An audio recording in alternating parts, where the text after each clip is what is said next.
पंगुम लंघयते गिरिं कृपातमहं वन्दे परिमानन्दमाधवम्।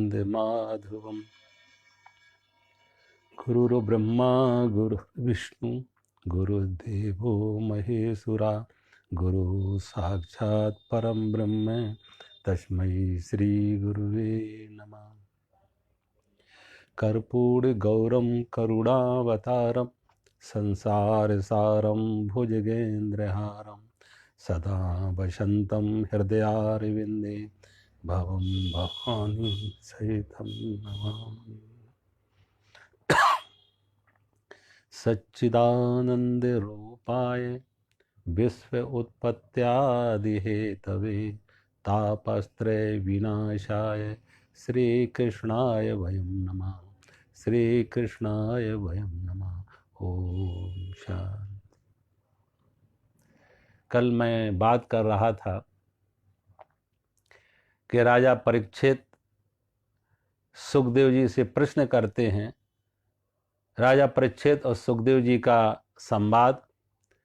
राजा परीक्षित सुखदेव जी से प्रश्न करते हैं कि जब मृत्यु निकट हो तो व्यक्ति को क्या करना चाहिए।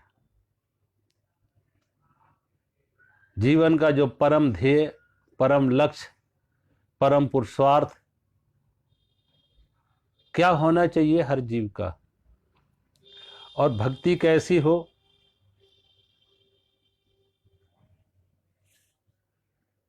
तो सुखदेव ऋषि राजा परीक्षित को विदुर जी की कथा सुनाते हैं।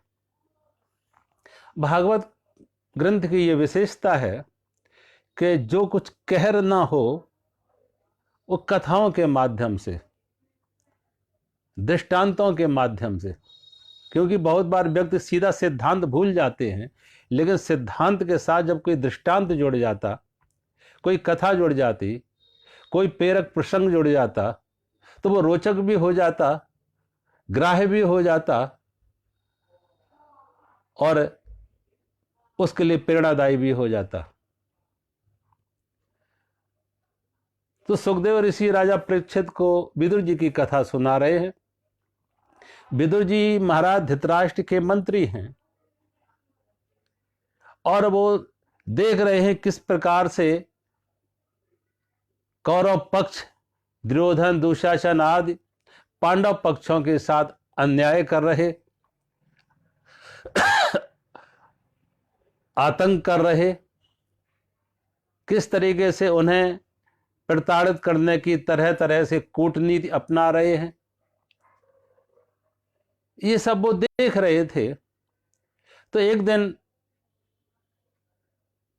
विदुर जी के मन में आया कि मैं महाराज धृतराष्ट्र का मंत्री हूं और मंत्री होने के नाते ये मेरा धर्म है, ये मेरा फर्ज है, ये मेरा कर्तव्य है कि मैं राजा को समय अनुकूल धर्म की सही सलाह दूं। रामचरितमानस में आता मंत्री, राजा और वैद्य, मंत्री, वैद्य और गुरु भय या लोभ बस सही सलाह ना दे। मंत्री सही सलाह ना दे राजा को, भय या लोभ बस। गुरु सही सलाह ना दे अपने अनुयायियों को, शिष्यों को, भय या लोभ बस। और वैद्य, डॉक्टर सही सलाह ना दे रोगी को, भय या लोभ बस। तो ऐसे डॉक्टर से रोगी की मौत होगी, ऐसे मंत्री से राजा का राज का नाश होगा और ऐसे गुरु से धर्म का लोप होगा।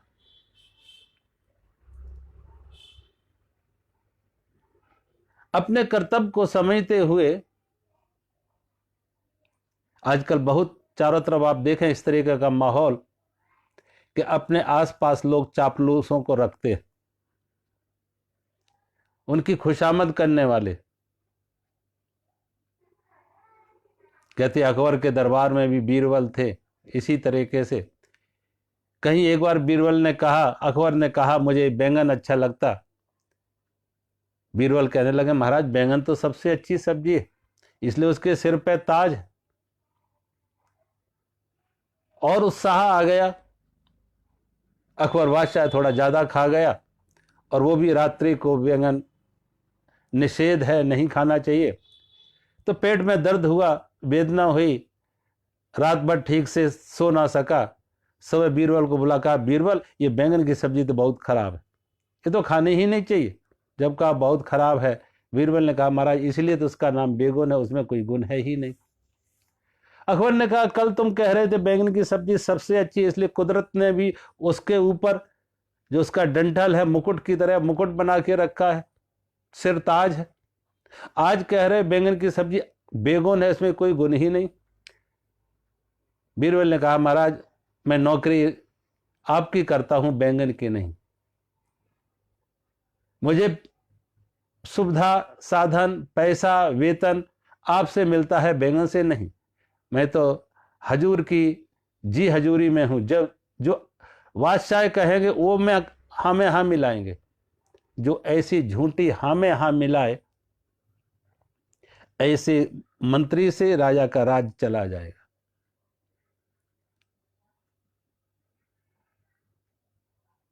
आजकल बहुत आप देखें चारों तरफ इस तरीके का माहौल है कि लोग खुशामद करना पसंद करते हैं। सच, सही, सत्य बात, सत्य हो सकता कटु हो, लेकिन हितकर है, प्रिय हो।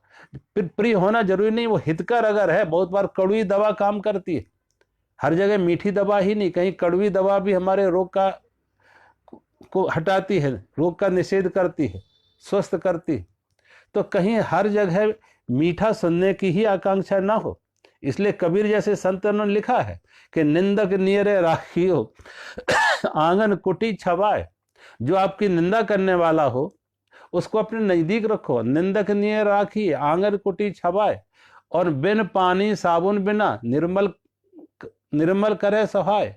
कि वो बिना पानी के, बिना साबुन के तुम्हारे मन को, अंतःकरण को निर्मल करेगा, क्योंकि बार बार वो तुम्हें तुम्हारे दोष दिखाता रहेगा, वो तुम्हारे लिए दर्पण का काम करेगा। उसे नजदीक रखो कि वो हमें हमारी बुराइयां बताएगा, हमारी कमियां बताएगा, हमारे दोष बताएगा, और अगर हम दोष मुक्त होते गए तो हमारा जीवन निर्मल हो जाता है।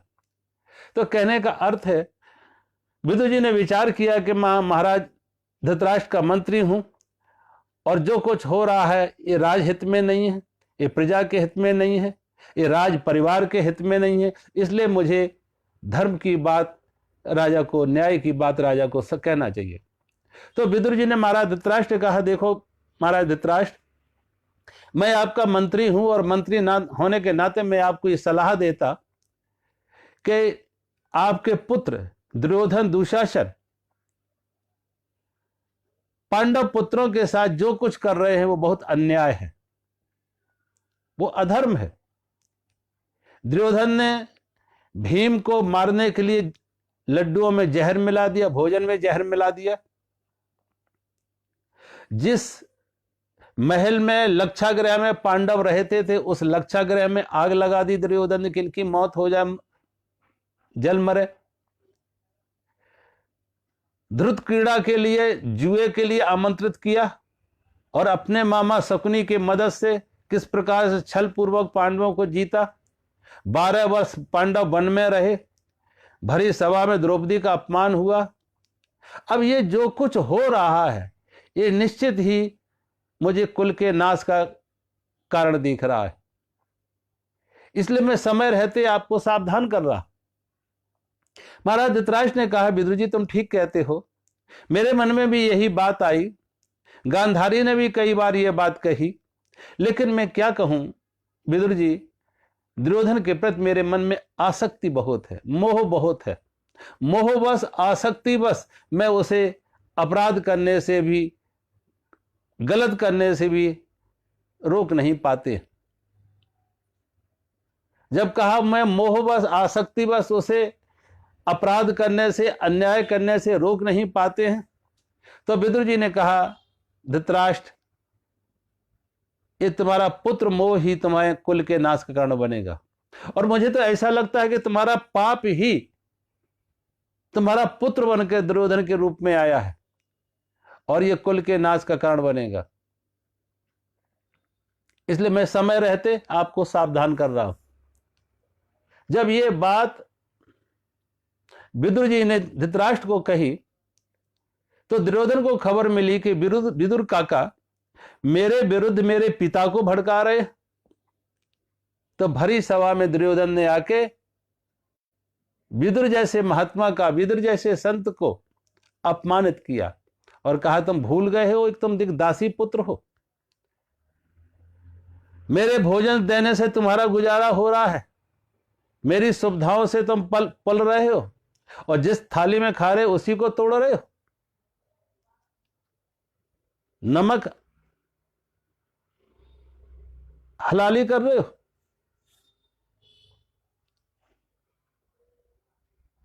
जब भरी सभा में विदुर जी का दुर्योधन ने अपमान किया और महाराज धृतराष्ट्र मूकदर्शी रहे।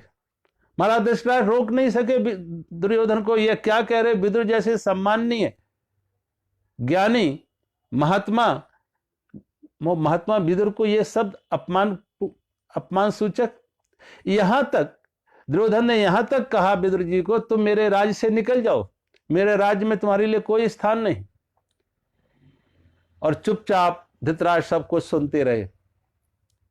विदुर जी को लगा ये सब महाराज धृतराष्ट्र का भी मौन समर्थन है, मूक समर्थन है।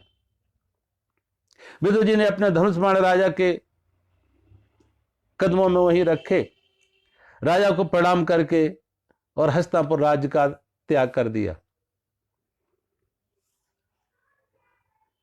शास्त्र कहते हैं कि विदुर का जाना ही हस्तिनापुर और कौरवों के नाश का प्रारंभ हो गया। धृतराष्ट्र शब्द का अर्थ है कि धृत माने हड़पना, राष्ट्र माने संपत्ति। जो अन्यायपूर्वक, अपराधपूर्वक, अन्यायपूर्वक किसी की संपत्ति को हड़प ले वो धृतराष्ट्र है। और वो जो धृतराष्ट्र है वो अंधे हैं। एक नहीं, जो भी धृतराष्ट्र होंगे जो अन्यायपूर्वक, अनर्थपूर्वक किसी की धन संपत्ति को हड़प ले, आंख होते हुए भी अंधे हैं। हो सकता है उनको बाहर की आंख हो लेकिन अंदर से वो अंधे, ज्ञान चक्षु नहीं है उनको, धर्म की दृष्टि नहीं है उनको, परमात्मा का अंदर से उन्हें कोई ज्ञान नहीं है। वो आंख होते हुए भी अंधे हैं। और फिर एक अंधों की परंपरा है। महाराज धृतराष्ट्र तो जन्मांध थे, लेकिन महाराज धृतराष्ट्र की पत्नी गांधारी आंख होते हुए भी अंधी हो गई। उसने अपनी आंखों पर पट्टी बांध ली। उसने अन्याय को अन्याय नहीं कहा, गलत को गलत नहीं कहा, अपराध को अपराध नहीं कहा। वो आंख होते हुए अपने अंधे पति का अंधा अनुकरण करने लगी। गांधारी आंख होते हुए भी अंधी हो गई। और जब बाप भी अंधा और मां भी अंधा, संतानें कैसी होंगी? संतानें भी अंधी हुई, अनैतिक हुई, अधर्म करने वाली हुई। आप देखें ना, संस्कृत भाषा में दुर शब्द बुराई के अर्थ में आता है। किसी को बुरा कहना हो, बुरा आदमी, तो दुर्जन, अच्छा कहना हो सज्जन। कोई बुरा व्यवहार करे दुर्व्यवहार, अच्छा व्यवहार करे सद्व्यवहार। दुर्योधन के जितने भाई थे सबके नामों के साथ दुर लगा हुआ था। दुर्योधन, दुशासन। अब दुर्योधन का अर्थ है कि इसमें पराक्रम था, बल था, लेकिन अपने पराक्रम को, अपने बल को क्या करता था? बल है, पराक्रम है, शक्ति है, तो कमजोर की, निवल की रक्षा करो।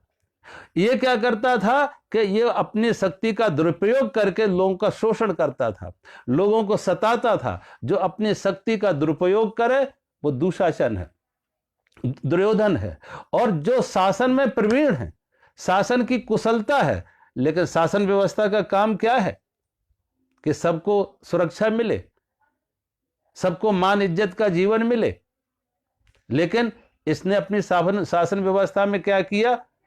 द्रौपदी का चीरहरण किया, एक अबला को अपमानित किया। इसलिए वो, उसकी शासन व्यवस्था कैसी हो गई? दुशासन हो गया, दुर्योधन हो गए, जितने भी भाई थे सबके नाम के साथ दूर, कि उन्होंने जो उनके अंदर कोई योग्यता थी, कोई प्रतिभा थी, कोई ज्ञान था, कोई ताकत थी, कोई समझ थी, उसका दुरुपयोग किया शोषण में, सताने में, अन्याय में, अनीत में। जब बाप अंधे, मां अंधे, संतानें सब दुराचरण दुर्व्यवहार करने वाले। यहां तक एक बहन थी जिसका नाम भी दूसरे साथ दूसाला। महाराज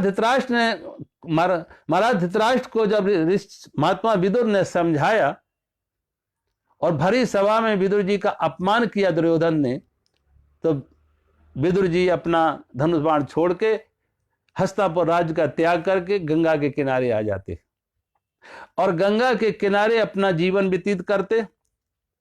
घास फूस की कुटिया, कंदमूल फलों का आहार, धरती का बिछावन, आकाश की ओढ़नी और भगवान का भजन।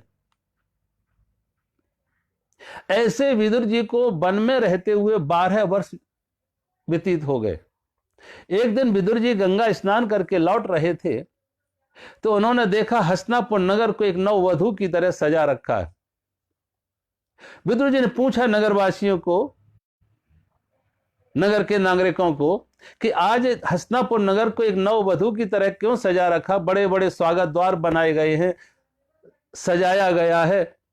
तो किसी ने बताया कि आज द्वारका से भगवान श्री कृष्ण हस्तिनापुर पधार रहे और भगवान श्री कृष्ण के स्वागत में, सम्मान में हस्तिनापुर नगर को सजाया गया।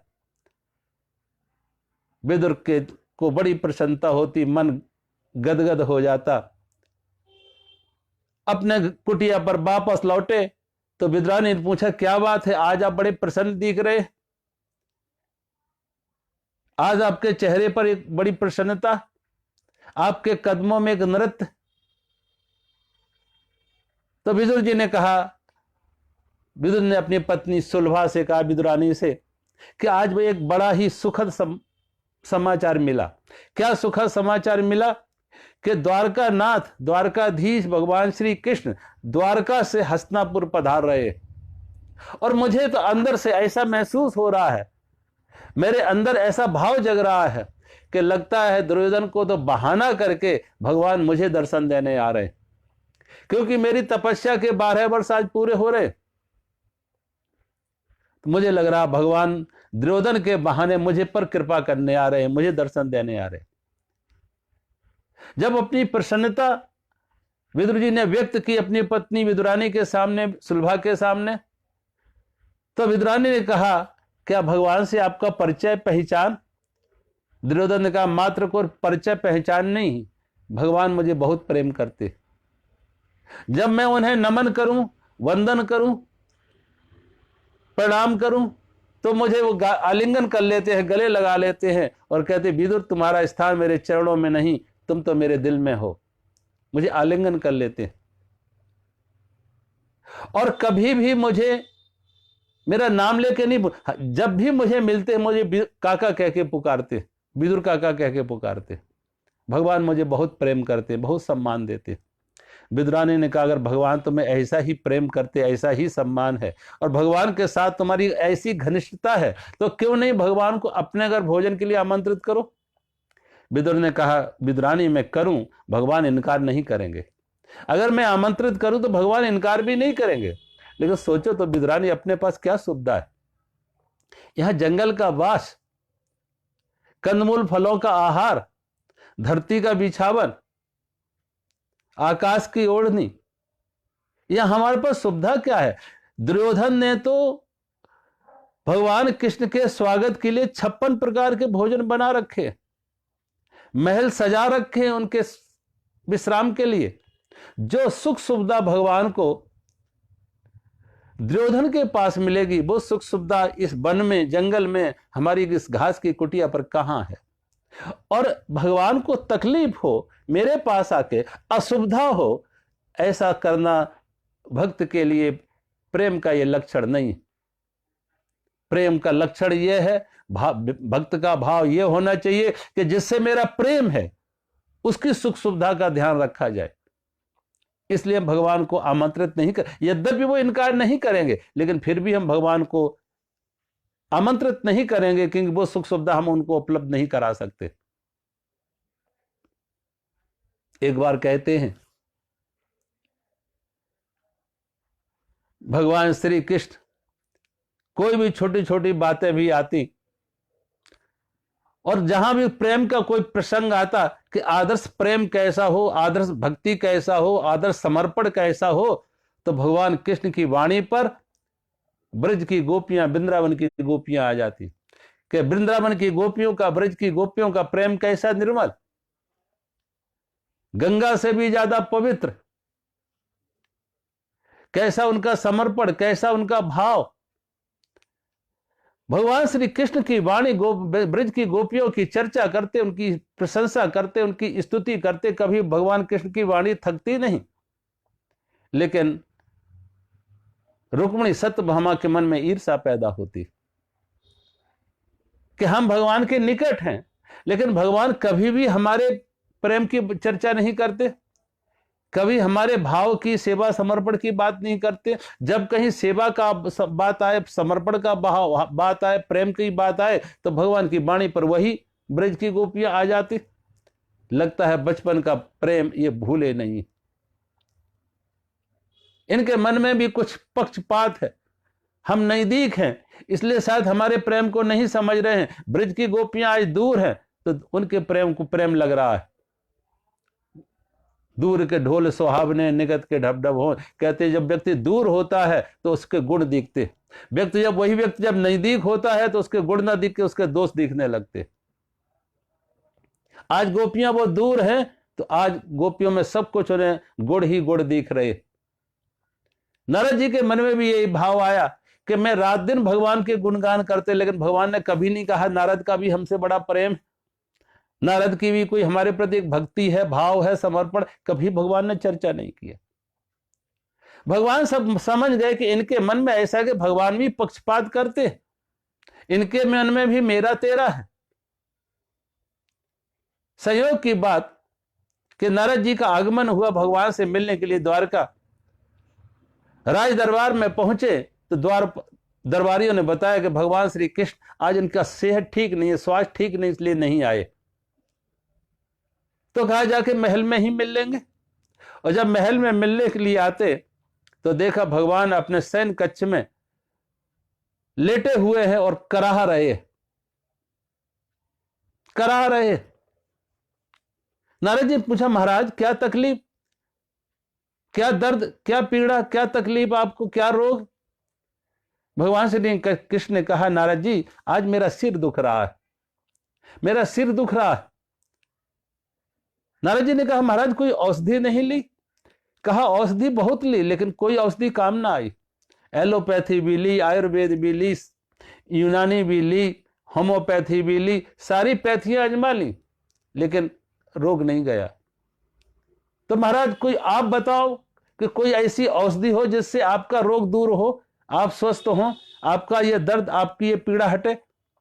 भगवान कृष्ण ने कहा नारद जी है एक दवा लेकिन वो जल्दी मिलती नहीं। क्या है वो दवा? का वो दवा यह है कि कोई भक्त अपने चरणों की धूल दे दे, कोई भक्त अपने चरणों की धूल दे दे और भगवान अपने भक्त की चरण रज मेरे मस्तक पर लगे तो मेरा मस्तक का दर्द, सिर का दर्द ठीक हो जाएगा।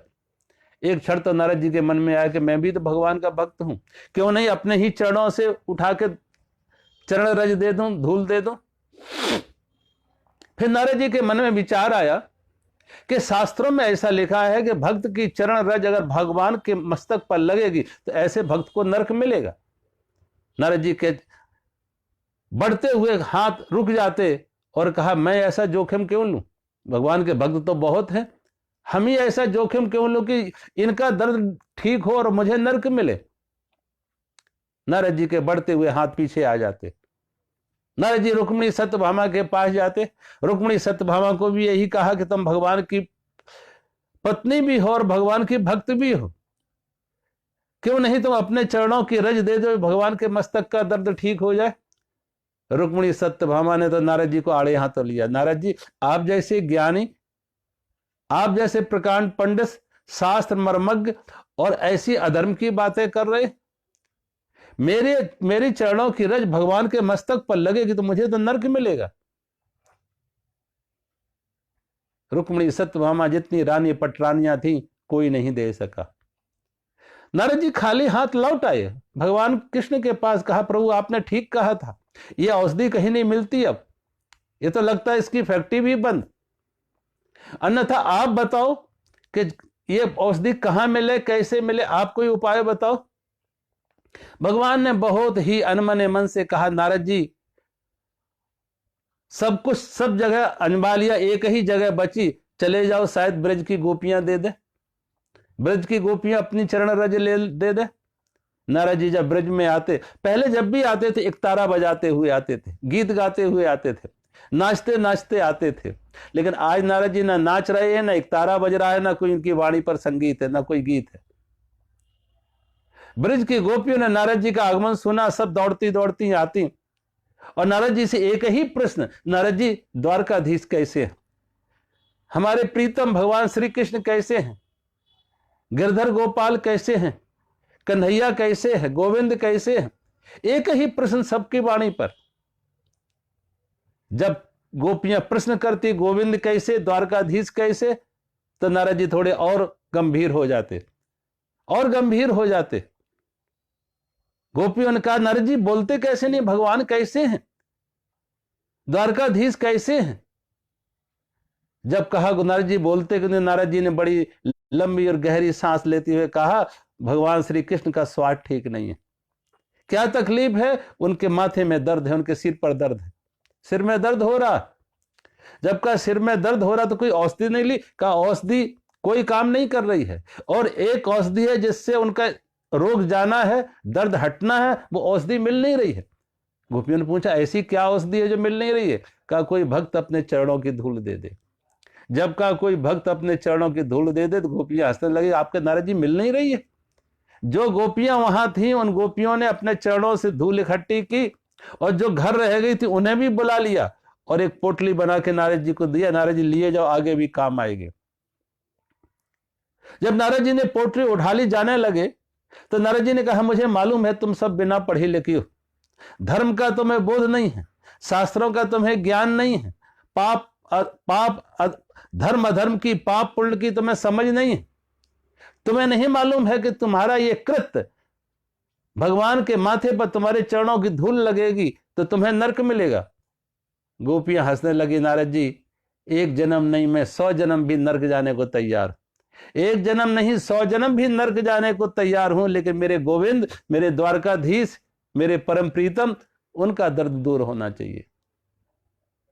एक नहीं 100 जन्म भी मैं नरक जाने को तैयार हूं, उनकी सेहत के लिए, उनके स्वास्थ्य के लिए, उनके सुख के लिए। जो प्रेमी होता वो सुख मांगता नहीं है, सुख देता है। नारद जी जब चरणों की धूल लेकर भगवान के पास आते तो भगवान ने कहा नारद जी लेके आए, तो भगवान ने पूछा नारद जी, अपने मस्तक पर लगाई, भगवान का दर्द ठीक हुआ।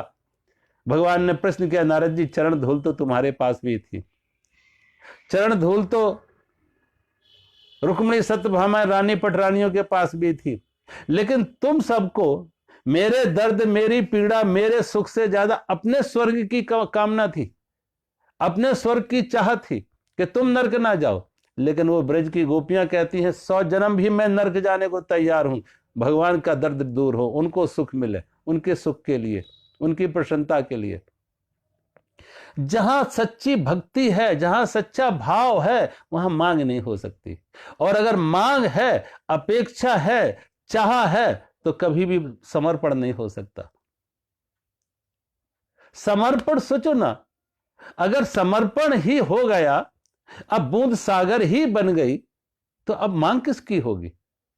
और जब तक मांग है तो इसका अर्थ है बूंद अलग है, सागर अलग है, भक्त अलग है, भगवान अलग है। और जब भक्त ने भगवान के प्रति समर्पण ही कर दिया, अपना मैं ही छोड़ दिया कि मैं नहीं अब तू, तो अब मांगेगा कौन। मेरा नहीं तेरा, मांगने वाला कौन रहा। इन भक्तों के जीवन में आप देखें कि किस तरीके से समर्पण का भाव आया। एक बार गुरु नानक देव जी के पिताजी ने गुरु नानक देव को देखा, ये बच्चा मेरा किसी और काम का तो है नहीं, कुछ पैसे दिए और कहा तुम सच्चा सौदा करके आओ, लाभ का सौदा करके आओ। जब कहा लाभ का सौदा करके आओ, नानक जाते हैं, कुछ कंबल खरीदे, कुछ भोजन सामग्री खरीदी, और जब भोजन सामग्री और कंबल लेके घर लौट रहे थे तो मार्ग में देखा जंगल का रास्ता, वहां कुछ संत सर्दी में ठिठुर रहे थे, उनके पास ओढ़ने के लिए, सर्दी से बचने के लिए कपड़े नहीं थे, 3 दिन से भूखे थे। नानक ने देखा ये 3 दिन से भूखे हैं, पहनने के लिए कपड़े नहीं है, ओढ़ने के लिए कपड़े नहीं है, तो नानक जी जो लाए थे भोजन सामग्री उन संतों को खिला दी, वो कंबल उनको दे दिए। और जब घर आए तो नाचते नाचते खुश होके, बाप ने देखा बड़ा खुश आ रहा, लगता कुछ ज्यादा ही लाभ किया इसने, ज्यादा ही कुछ कमाई अच्छी कर ली। बाप ने पूछा कि क्या कमाई करके आए? नानक ने बड़े खुश होकर कहा, आपने कहा था सच्चा सौदा करके आना, लाभ का सौदा करके आना, तो मैं लाभ का सौदा करके आया। वो साधु 3 दिन से भूखे थे, उन्हें भोजन करा दिया, उनके शरीर पर वस्त्र नहीं थे, सर्दी में ठिठुर रहे थे, मैंने उनको कंबल दे दिए, और खूब उन्होंने दिल से हमें आशीर्वाद दिए, दुआएं दी, और उनके चेहरे की प्रसन्नता देख के, जो जिस प्रकार से उनके चेहरे खिले प्रसन्नता में, उससे मुझे बड़ी संतुष्टि हुई। बाप ने कहा ये सच्चा सौदा तेरा, तू कमाई नहीं कर पाएगा, किसी काम का नहीं है। बाप ने देखा ये अपना धंधा तो चौपट कर ही रहा, अच्छा वैसे किसी की नौकरी में लगा दे। एक सूबेदार की नौकरी में लगा दिया। उस सूबेदार ने उन्हें कोठारी का काम दिया कि अनाज तौल तौल के देते जाओ, अनाज तौल तौल के देते जाओ। एक दिन नानक अनाज तौल तौल के दे रहे थे, और तौलते हुए गिनती वो 1 से लेके 12 तक हो गई, और जब 1 से 12 तक गिनती हो गई, 13 पर आए तो कहा 13, और पंजाबी भाषा में 13 और 13 एक ही होती है। जब 12 के बाद आया 13, तो अब हर बार देते हो कैसे 13, जब हर बार देते हो कैसे 13। मालिक आया, वो सूबेदार आया, कहा ये तो सब कुछ लुटा देगा, क्या 13 से ज्यादा गिनती नहीं मालूम तुम्हें? कोई हिसाब नहीं, कोई गणित नहीं मालूम 13 से ज्यादा, या कुछ दिमाग ठीक नहीं है? नानक ने कहा आज तक लगता था कि दिमाग ठीक है, आज ठीक हुआ है। और परमात्मा तो 13 है, परमात्मा तो अनंत है, और अनंत से ज्यादा, परमात्मा से ज्यादा गिनती आएगी कौन सी संख्या आगे जाएगी? अनंत पर सारी संख्या खत्म हो जाती, सारा गणित खत्म हो जाए अनंत पे। परमात्मा तो अनंत है। इस 13 के अंक ने नानक को जगा दिया, स्मरण करा दिया उस परमात्मा को, प्रभु तेरा जो है 13, अब यहां है क्या मेरा? कहीं ये मैं तू में और मेरा तेरे में समा जाए, सम्मिलित हो जाए, विलय हो जाए। अगर बूंद सागर हो गई तो अब मांग किसकी, चाह किसकी, अपेक्षा किसकी? भक्त कभी मांगता, भक्त का अर्थ है समर्पण, प्रेम का अर्थ है समर्पण, प्रेम का अर्थ है मांग से मुक्त हो जाना। विदुर जी ने कहा, विदुरानी मैं भगवान को आमंत्रित करूं, लेकिन भला अपने पास वो सुख सुविधा कहां है जो दुर्योधन ने भगवान के लिए उपलब्ध कराएंगे? महल सजा रखे हैं, 56 प्रकार के भोजन बना रखे, वो सुविधा हमारे पास के, इसलिए हम भगवान को आमंत्रित नहीं करेंगे, उन्हें असुविधा होगी। यह विदुरानी ने कहा आप आमंत्रित करो या ना करो, लेकिन मैंने तो अंदर से दिल से बुलावा दे दिया। दूसरे दिन विदुर और विदुरानी भगवान के दर्शन करने के लिए हस्तिनापुर नगर में आते। जब हस्तिनापुर नगर में आए तो देखा हस्तिनापुर की प्रजा, नागरिक पंक्तिबद्ध मार्ग के दोनों ओर खड़े हुए हैं, और भगवान का रथ मंद मंद गति से आगे बढ़ रहा है। सब भगवान का अभिवादन कर रहे, अभिनंदन कर रहे, प्रणाम कर रहे, जहां विदुर और विद्रानी खड़े थे, जब भगवान का रथ यहां उनके निकट से निकला तो विदुर और विद्रानी ने भी भगवान को वंदन किया, प्रणाम किया, नमन किया, और भगवान ने मुस्कुराते हुए विदुर और विद्रानी के अभिवादन को, उनके वंदन को, उनके प्रणाम को स्वीकार किया। विद्रानी खुश हो जाती कि भगवान ने मुझे पहचान लिया कि मैं विदुर की पत्नी हूं, विद्रानी सुलभा, इसलिए भगवान मुझे देखकर मुस्कुराए। और भगवान ने आंख के इशारे से यह भी कहा, विदुर तुम चलो, मैं भी आ रहा हूं। लेकिन विदुर जी ऐसे भाव विभोर उठे, भाव उन्माद में आ गए कि भगवान के इशारे को ना समझे। आगे जाके भगवान के रथ को दुर्योधन ने रोका, धृतराष्ट्र ने रोका, भगवान रथ से नीचे आते स्वागत किया तो भगवान श्री कृष्ण ने कहा, देखो दुर्योधन, महाराज धृतराष्ट्र, मैं तुम्हारे पास द्वारका के सम्राट की हैसियत से नहीं आया, मैं तो तुम्हारे पास पांडवों का दूत बनकर आया। जब कहा मैं तुम्हारे पास पांडवों का दूत बनकर आया, ये पांडवों का इस राज्य में समान अधिकार है, उनका भी हक है, उनका अधिकार, उनका हक उन्हें मिलना चाहिए। जब का उनका हक, उनका अधिकार उन्हें मिलना चाहिए, तो दुर्योधन आग बबूला हो जाता और कहता, कृष्ण, अगर तुम द्वारका के सम्राट की हैसियत से आए तो मैं आपका स्वागत सम्मान करते हैं, लेकिन अगर आप पांडवों के दूत बनकर आए तो मैं आपसे कोई बात नहीं करना चाहते।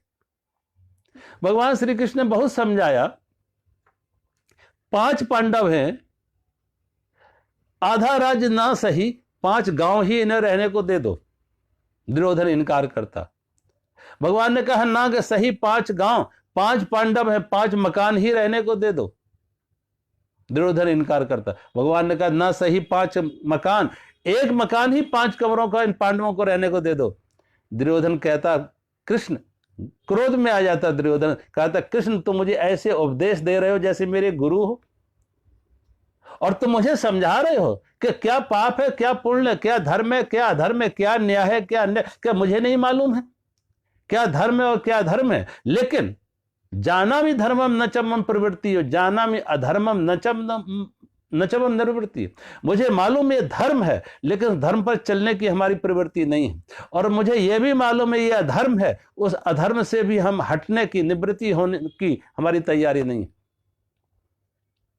जानत हूँ अवगुण करे, मन जाने सब बात, और लिए दीप कूपई परे ताकि का कुसला। जानता हूं अवगुण करे, जानते हैं ये गलत है, ये अपराध है, ये अन्याय है, ये पाप है, लेकिन फिर भी कर रहा है, अनजान से नहीं, जानबूझ के कर रहा। उसको ऐसा व्यक्ति का तो यही है कि जैसे हाथ में दिया लेके भी अंधेरा नहीं है, हाथ में दिया है, कुआं दिख रहा है और फिर भी कुएं में गिर रहा। भगवान भी कैसे रक्षा करेंगे? और इतना आवेश, आक्रोश में आ जाता दुर्योधन और कहा, देखो कृष्ण, ये क्षत्रिय हैं, इनकी भुजाओं में क्षत्रिय रक्त है, और क्षत्रिय अपना अधिकार कभी भीख मांग के नहीं लेता है। क्षत्रिय तो अपना अधिकार युद्ध में लेता है, अपने बल से दे लेता, अपने पराक्रम पुरुषार से लेता है। अगर इनकी भुजाओं में बल है तो युद्ध के साथ अपना हक ले ले। भगवान कृष्ण ने बहुत समझाया, दुर्योधन, जब युद्ध होते हैं तो युद्ध कोई बच्चों के खेल नहीं है। युद्ध होंगे तो नरसंहार होगा, कितनी स्त्रियां विधवा होंगी, कितनी माताओं के पुत्र जाएंगे, कितनी बहनों के भाई छिनेंगे। सोचो तो कितना विनाशकारी यह युद्ध होगा। लेकिन दुर्योधन किसी भी तरह से युद्ध से हटने को तैयार नहीं। दुर्योधन पांडवों को विवश कर रहा है युद्ध के लिए, और भगवान श्री कृष्ण बार बार चेष्टा कर रहे, प्रयास कर रहे युद्ध को टालने के, कि कैसे भी युद्ध न टले, कैसे भी कौरव पांडवों के बीच में एक कोई मैत्रीपूर्ण हल हो जाए, कोई समझौता हो जाए। लेकिन दुर्योधन मानने को तैयार नहीं। जब दुर्योधन मानने को तैयार नहीं, यहां तक उसने चेष्टा ये तक की कि कृष्ण जो दूत बनकर आए तो इन्हें भी बंदी बना लें। तो भगवान ने अपना ऐसा विराट रूप दिखाया, भयभीत हो जाता। महाराज धृतराष्ट्र आगे आए और महाराज धृतराष्ट्र ने कहा, कृष्ण तुम मेरे मेहमान हो, अतिथि हो, आप भोजन करो, विश्राम करो, आपके लिए महल सजा रखे हैं, 56 प्रकार के भोजन बना रखे हैं। ये भाई भाई का झगड़ा है, आपस में निपटा लेंगे, आप तो हमारे मेहमान हो, आप भोजन करो। जब कहा भोजन के लिए आमंत्रित करा तो किया, तो भगवान कृष्ण ने कहा धृतराष्ट्र मैं तुम्हारा पाप का स्वीकार नहीं करेंगे, तुम्हारा ये अन्याय अपराध का भोजन हम स्वीकार नहीं करेंगे। भगवान श्री कृष्ण ने महाराज धृतराष्ट्र दुर्योधन के आतिथ्य को इनकार किया, और जब उनके आतिथ्य को इनकार किया तो दूसरे राजे महाराजे आगे आ गए, कृष्ण ये सम्मान तो आज मुझे दो कि मेरे साथ भोजन करो, मुझे आपके आतिथ्य का लाभ मिले। भगवान ने उन्हें भी इनकार किया। गुरु द्रोणाचार्य जी आगे आते कहा कृष्ण मैं एक कुलीन ब्राह्मण, आज का भोजन मेरे साथ मेरे घर करो, मुझे खुशी होगी मेरे साथ अगर आप भोजन करते हैं। भगवान कृष्ण ने बहुत विनम्रता पूर्वक गुरु द्रोणाचार्य को भी कहा गुरु जी आज मैं आपका साथ भोजन नहीं कर पाएंगे, ये मेरी असमर्था, आज मैं आपके साथ भोजन नहीं कर पाएंगे। गुरु द्रोणाचार्य ने पूछा कृष्ण फिर क्या सोचा है, क्या भूखा ही रहना है या भोजन कहां करेंगे? भगवान श्री कृष्ण ने कहा गुरु जी आज तो मैं भोजन का निमंत्रण पहले ही स्वीकार कर चुका, भोजन का आमंत्रण पहले ही स्वीकार कर चुका। कहां? विदुरानी का। तो आज का भोजन तो मैं विदुरानी के पास जाके करेंगे। जब का आज का भोजन भगवान ने कहा विदुरानी के पास करेंगे तो द्रोणाचार्य के आंखों के सामने अंधेरा छा जाता कि एक दासी पुत्र छोटी जाति का झोपड़ी में रहता, सब तरह से साधनहीन सुविधाहीन, लेकिन भगवान भी आतिथ्य किसका स्वीकार किया? विदुर का, विदुरानी का। भगवान किसी की दौलत नहीं देखते हैं, किसी की कोठियां नहीं देखते हैं, किसी के ऊंचे पद ऊंची प्रतिष्ठा ऊंची जाति नहीं देखते। भगवान तो अपने भक्त का भाव देखते हैं। बल्कि ये सब तो और अहंकार के कारण है।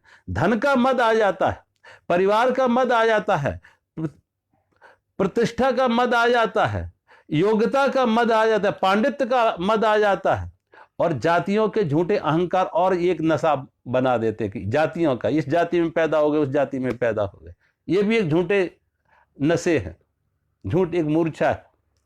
तो भगवान कृष्ण ने कहा आज का आतिथ्य में विदुर के पास करेंगे, आज का भोजन विदुर के पास करेंगे। भगवान पैदल ही चल के विदुर की कुटिया पर पहुंचे, और जब विदुर विदुरानी की कुटिया पर पहुंचे तो विदुर विदुरानी भगवान का संकीर्तन कर रहे थे। भगवान 1 घंटे तक प्रतीक्षारत रहते कि इनका संकीर्तन बंद हो तो फिर मैं आवाज लगाऊं। 1 घंटे द्वार पर प्रतीक्षारत रहते। एक बार कहते हैं नारद जी ने भगवान विष्णु से पूछा कि प्रभु आपका कोई स्थायी निवास? कभी कोई कहता भगवान बैकुंठ में है, कोई कहता भगवान क्षीर सागर में है, कोई कहते भगवान गोलोक धाम में है, कोई कहते भगवान कैलाश पर। कोई एक निश्चित पता ठिकाना एड्रेस, जब कहा कोई एक निश्चित परमानेंट कोई एड्रेस स्थायी पता, तो भगवान ने कहा नारद जी नोट कर लो, ये मेरा स्थायी पता है। क्या है वो भगवान का स्थायी पता? ना हम बसामि बैकुंठे, ना हम बसामि बैकुंठे, योगी नाम हृदय नचा, और मद भक्ता यत्र गायंती तत् तिष्ठामि नारद। भगवान ने कहा नारद जी ये सब पुराने पते हैं कि कभी कैलाश पर होते थे, कभी हम क्षीर सागर में होते थे, कभी बैकुंठ में। आज कहां रहते हैं स्थायी पता? ना हम बसामी बैकुंठ है योगी नाम हृदय नचा। न तो अब मैं बैकुंठ में हूं, ना योगियों के योग में हूं। कहां? मद भक्ता यत्र गायंती तत्र तिष्ठामि नारद। मेरे भक्त जहां गायन करते, संकीर्तन करते, नृत्य करते, मैं वहां हूं। मद भक्ता यत्र गायंती तत्र तिष्ठामि नारद। जहां कीर्तन हो, भगवान का भजन हो, नृत्य हो, भगवान वहां विराजमान। रामचरितमानस में लिखा कि भगवान की माया नर्तकी है, सभी को नचाती। ये भगवान की माया नर्तकी सभी को नचाती है, और इस नर्तकी का उल्टा कर दो तो कीर्तन हो जाता। जो कीर्तन करते हैं वहां भगवान की माया नहीं पहुंचती। विदुर और विदुरानी कीर्तन कर रहे हैं, भगवान द्वार पर प्रतीक्षारत है। जब विदुर विदुरानी का कीर्तन रुका तो भगवान ने दस्तक दी, दरवाजा खटखटाया। विदुर काका कह के पुकारा। विदुर जी भगवान की आवाज सुन के पहचान जाते, लगता द्वारकाधीश आ गए। विदुर ने आंख दरवाजा खोला, भगवान को बैठने के लिए आसन दिया। भगवान आसन पर बैठ जाते और भगवान ने कहा, विदुर काका मैं बहुत भूखा हूं, पहले कुछ खाने को दो। भगवान भक्त के पास आके भूखे हो जाते। ये प्रेम की भूख है, ये भाव की भूख है, भोजन की भूख नहीं, ये भाव की भूख है। कहा, विदुर काका मैं बहुत भूखा हूं, कुछ खाने को दो। विदुर जी बाहर जाते कि भगवान के लिए ताजे ताजे फल चुनकर लाएं। इस बीच में भगवान ने विदुरानी को कहा, काकी मैं बहुत भूखा हूं, कुछ खाने को दो। विदुरानी की ऐसी भाव दशा जैसे दीवार पर कोई चित्र बना दिया हो। आंखें अपलक, पलक झपक नहीं रही है, मुंह खुला हुआ, शरीर के वस्त्र अस्त व्यस्त। जब कहा, काकी मैं बहुत भूखा हूं, कुछ खाने को दो, तो विदुरानी के पास कहते केले रखे हुए थे, केले छीलती हैं, केला रख देती हैं, छिलका भगवान की तरफ बढ़ा देती हैं और कहते एक दो नहीं भगवान 13 छिलके खा गए। जब विदुर जी आए और विदुर जी ने यह दृश्य देखा कि विदुरानी को यही होश नहीं है कि वो केला रख देती है, छिलका बढ़ा देती, केला रख देती, छिलका बढ़ा देती। विदुरानी ऐसी भाव समाधि में चली गई, ऐसी प्रेम में उन्मत्त हो गई, ऐसी प्रेम की दशा, ऐसी भाव दशा उनको प्रेम की कि विदुरानी अपनी सुध-बुध खो बैठती। विदुर जी ने टोकना चाहा तो भगवान ने कहा, विदुर जी रुको, बहुत दिनों बाद ये स्वाद मिला है। कभी माता जसोदा की गोद में बैठ के जो माखन मिश्री का स्वाद मिलता था, आज वही स्वाद विदुरानी के छिलकों में है। आज वही स्वाद विदुरानी के छिलकों में है जो कभी माता जसोदा की गोद में बैठ के माखन मिश्री खाने का था। और कहते हैं भगवान राम अवतार में कभी भोजन से तृप्त हुए थे तो सबरी के बेरों से, और कृष्ण अवतार में भगवान कभी भोजन से तृप्त हुए तो विदुरानी के छिलकों से। भगवान भोजन का भूखा नहीं है, भगवान तो भाव का भूखा है, प्रेम का भूखा है। भाव का भूखा है प्रभु और भाव ही बस सार है। भाव का भूखा है प्रभु और भाव ही बस सार है। और भावना से जो भजे तो भव से बेड़ा पार है। परमात्मा सिर्फ भाव का, प्रेम का भूखा है। राम ही केवल प्रेम प्यारा, राम ही केवल प्रेम प्यारा, और जान ले सो जानन हारा। भगवान को किसी के धन नहीं देखते, दौलत नहीं देखते, पद नहीं देखते, स्त्री पुरुष होना नहीं देखते हैं, पढ़ाई लिखाई नहीं देखते हैं, छोटी बड़ी जातियां नहीं देखते हैं। सिर्फ अगर भगवान को रिझाने के लिए, परमात्मा को प्रसन्न करने के लिए कुछ देना है, जो भगवान मांगते हैं हर जीव से, हर भक्त से, वो प्रेम मांगते हैं। अब कोई प्रेम में नहीं कह सकता कि मेरे पास प्रेम नहीं क्योंकि मैं गरीब हूं। दौलत में गरीब हो सकता है लेकिन प्रेम से कोई गरीब नहीं। बस जिनके पास दौलत कम है उनके अंदर भाव ज्यादा है, उनके अंदर प्रेम ज्यादा है। और जो बहुत दौलत वाले होते वो प्राय प्रेम शून्य हो जाते, भाव शून्य हो जाते। क्योंकि अगर उनके अंदर प्रेम हो, दौलत को इकट्ठा करने के लिए कहीं कठोरता चाहिए, कठोरता पूर्वक ही दौलत को लोग इकट्ठा कर पाते। तो भगवान को प्रसन्न करने केवल भाव। सबसे ऊंची प्रेम सगाई, सबसे ऊंची प्रेम सगाई। दुर्योधन की मेवा त्यागी, साग विदुर घर खायो। दुर्योधन की मेवा त्यागी, साग विदुर घर खायो। जूठे फल सबरी के खाए, जूठे फल सबरी के खाए। बहुविध प्रीत बढ़ाई, सबसे ऊंची प्रेम सगाई, सबसे ऊंची प्रेम सगाई। प्रेम के बस अर्जुन रत हाँ को भूल गए ठकुराई।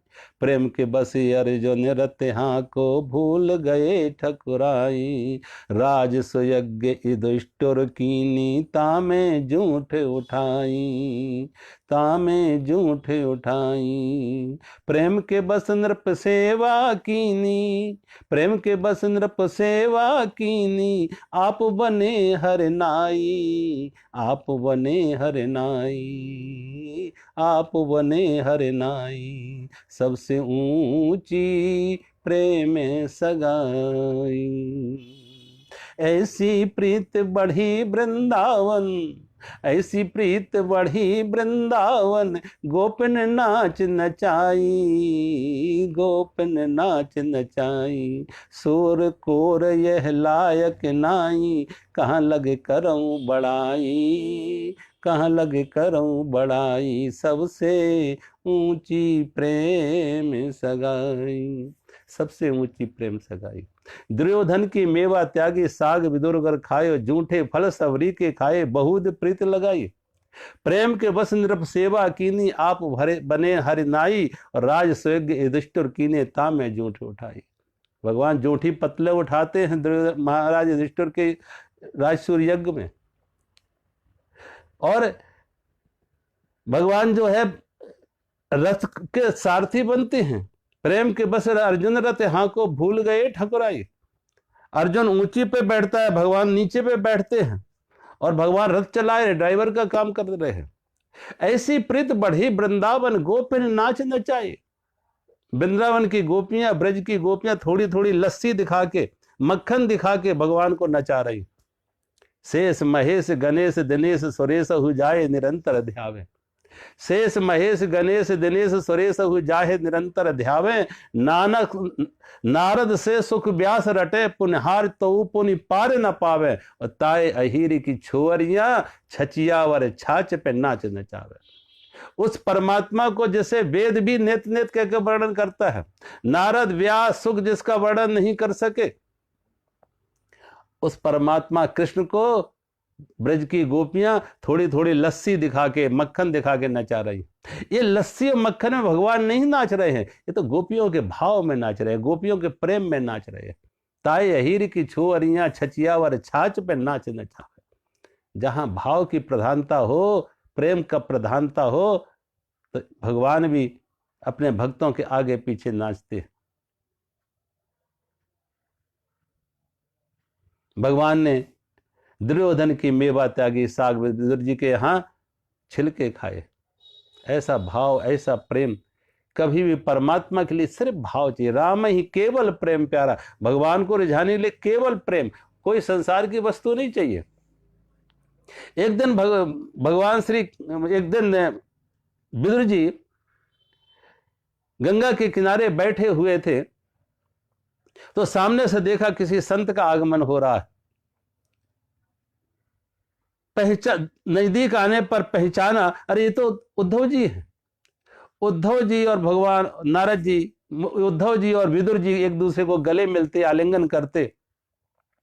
और उसमें कवि ने वर्णन किया कि कितनी प्रसन्नता हुई दोनों को एक दूसरे से आलिंगन करके, गले लग के। 4 मिले 64 मिले 20 करे कर जोर। हरजन से हरजन मिले बेहसे 7 करोड़। 4 मिले, 2-2 आंखें एक दूसरे को देख के प्रसन्न हो जाती, आंखों में भी खुशी। 4 मिले 64 मिले, चेहरे पर मुस्कान, 32-32 दांत, 64 मुस्कान। 4 मिले 64 मिले 20 करे कर जोड़। 10-10 अंगुलियां दोनों की, 20 अंगुलियां एक दूसरे का अभिवादन कर रही। और हरजन से हरजन मिले, एक दूसरे को गले मिले, रोम रोम रोमांचित हो। बेसे 7 करोड़ कहते हैं, शरीर में 7 करोड़ रोम होते हैं। रोम रोम रोमांचित हो जाता भाव में, प्रेम में। विदुर और उद्धव जी के बीच में ऐसी भेंट हुई, सत्संग हुआ। तो विदुर जी ने भगवान उद्धव जी महाराज से पूछा कि उद्धव जी द्वारकाधीश कैसे हैं, भगवान कैसे हैं, हमारे गोपाल गोविंद कैसे हैं। जब भगवान के बारे में पूछा तो उद्धव जी की आंखों में आंसू आ जाते। उद्धव जी ने उदास होते हुए, आंसू बहाते हुए, रुके हुए कंठ से, रुंधे हुए कंठ से कहा, विदुर जी भगवान का तो सुधाम गमन हो गया। भगवान तो सुधाम गमन हुए, भगवान तो अपने लोक चले गए, गोलोक धाम चले गए। जब कहा भगवान का सुधाम गमन हो गया तो विदुर जी ऐसे बिलक बिलक के रोने लगे जैसे कोई बच्चा मां की याद में रो पड़े। विदुर जी ने पूछा वो उद्धव जी से कि जब भगवान सुधाम गमन किए, भगवान ने मुझे याद नहीं किया? कहा विदुर जी, उस समय भगवान के पास वसुदेव देवकी थे, मैं था, मैत्रेय ऋषि था। भगवान ने एक नहीं 3 बार याद किया। कहा मैंने अपने भक्तों को, बहुतों को बहुत कुछ दिया, लेकिन आज भी मैं ऋणी हूं अपने भक्त विदुर का। और मैत्रेय ऋषि को बुला के कहा, मैत्रेय ऋषि, इस कलकाल में मेरा ये पंच भौतिक शरीर तो नहीं रहेगा, लेकिन श्रीमद् भागवत कथा के रूप में मैं नित्य विद्यमान हूं। श्रीमद् भागवत कथा मेरा ही रूप है, इसलिए मेरा भक्त विदुर जब भी मिले तो मैत्रेय ऋषि से प्रार्थना की कि मेरे भक्त विदुर को श्रीमद् भागवत कथा श्रवण कराना। विदुर जी को यह समाचार मिला तो विदुर जी मैत्रेय ऋषि के आश्रम में आते हैं। मैत्रेय ऋषि ने आगे बढ़ के विदुर जी का स्वागत किया। विदुर जी साष्टांग प्रणाम करते हैं मैत्रेय ऋषि को। मैत्रेय ऋषि विदुर को उठा के गले लगाते हैं और कहते, विदुर तुम्हारा स्थान मेरे चरणों में नहीं, तुम तो मेरे दिल में हो। विदुर जी अपना दीनता प्रकट करते, मैं छोटी जाति का हूं, मैं गृहस्थ हूं, आप संत हैं। मैत्रेय ऋषि बहुत हंसते हैं। कहा विदुर, तुमने बहुत छिपाया, ये मूर्ख कौरव तुम्हें नहीं समझ सके, तुम कौन हो? तुम तो साक्षात धर्मराज के अवतार हो, तुम तो साक्षात धर्मराज के अवतार। ये मूर्ख ना समझ कौरव तुम्हें नहीं पहचान सके, तुम अपने को छोटा कह रहे हो। ये संतों की विनम्रता है, सरलता है कि वो कभी अपने को बड़ा होने का अहंकार नहीं पालते। और जो अपने को माने कि मैं बड़ा हूं, समझो वो बड़ा नहीं, वो एक छोटा है। जो बड़ा होने का अहंकार पाले कि मैं बड़ा हूं, समझ लेने को बड़ा नहीं है, बहुत छोटा है, उसके अंदर कहीं ना कोई हीन भावना है, इसलिए अपने को बड़ा दिखाने की कोशिश कर रहा है। बड़ापन का अहंकार उन्हीं को होता है जिनके अंदर कहीं ना कहीं हीन भावना बैठी हुई है गहरी अंदर से कि वो छोटे हैं।